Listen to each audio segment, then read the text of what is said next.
एक स्टोरी सुनाना चाहूंगा। साथियों, एक परिवार में एक गरीब परिवार होता है जिसमें 4 लोग रहते हैं। 4 लोग रहते हैं और उसमें एक 4 लोग में जैसे एक माताजी, एक पिताजी और एक भाई और एक सिस्टर। एक सिस्टर होती है जिसकी ख्वाहिश अपने पिताजी से होती है कि हमारे पिताजी हमें अच्छे स्कूल में भेजे, हमारे लिए कपड़े लाए, सलवार समीज लाए, हमारे लिए गहने लाए। उसकी ख्वाहिश रहती है अपने पिताजी से।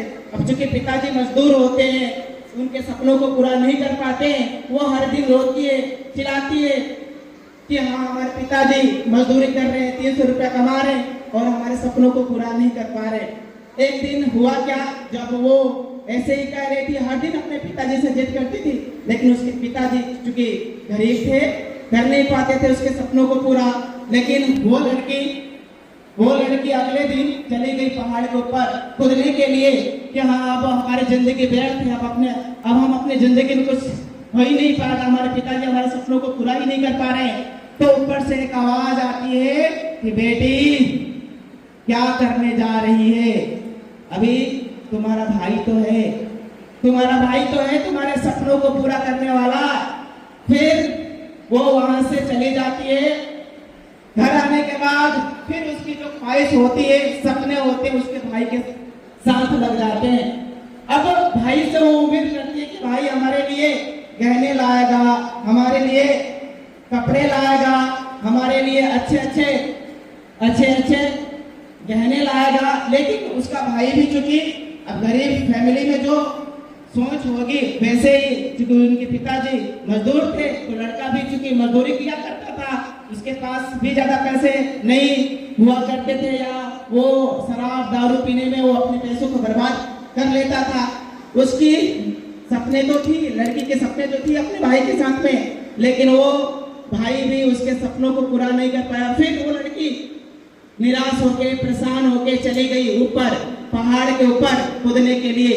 फिर ब्रह्मांड से एक आवाज आती है कि बेटी तू क्या करने जा रही है,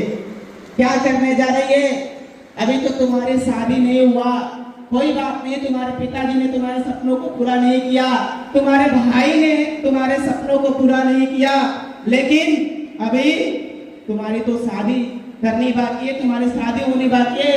हमारे जो हस्बैंड है हमारे सपनों को पूरा करेंगे। वो ख्वाहिश करती है कि हमारे जो हस्बैंड है हमारे लिए महंगे साड़ियाँ लाए, 3-3 हजार का, 10-10 हजार का, 5-5 हजार का, लेकिन बेचारा उसका हस्बैंड भी हर दिन 200, 300 रुपया कमाते थे।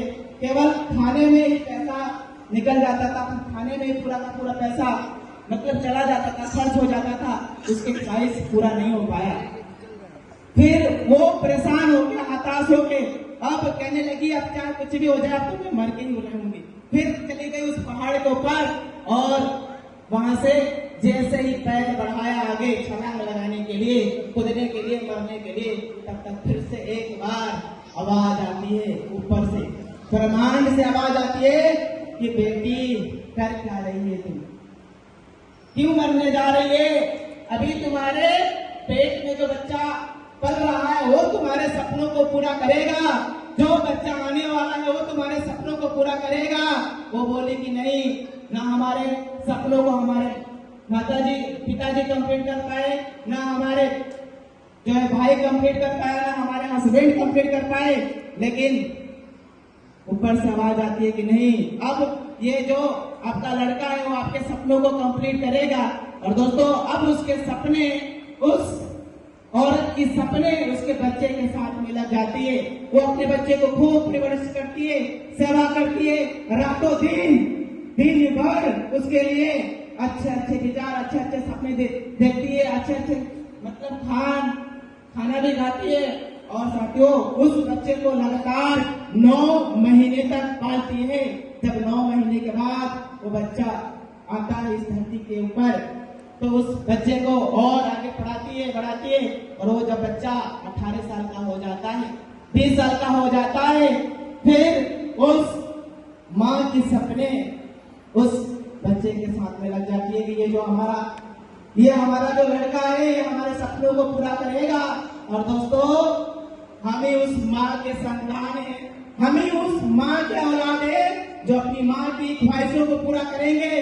हो सकता है हमारी माँ ने हमारे लिए सपने देखे हो, अपने लिए सपने देखे हो कि हमें ताजमहल घूमना है, हमें कहाँ जाना है, वैष्णो माँ मंदिर जाना है, हमें कहाँ जाना है, फ्लाइट में सफर करनी है। हमारे लिए लड़का 3,000 10,000 की साड़ियां लेके आएगा, लेकिन वो सपने आज क्या करना है साथियों, पूरा करके दिखाना है।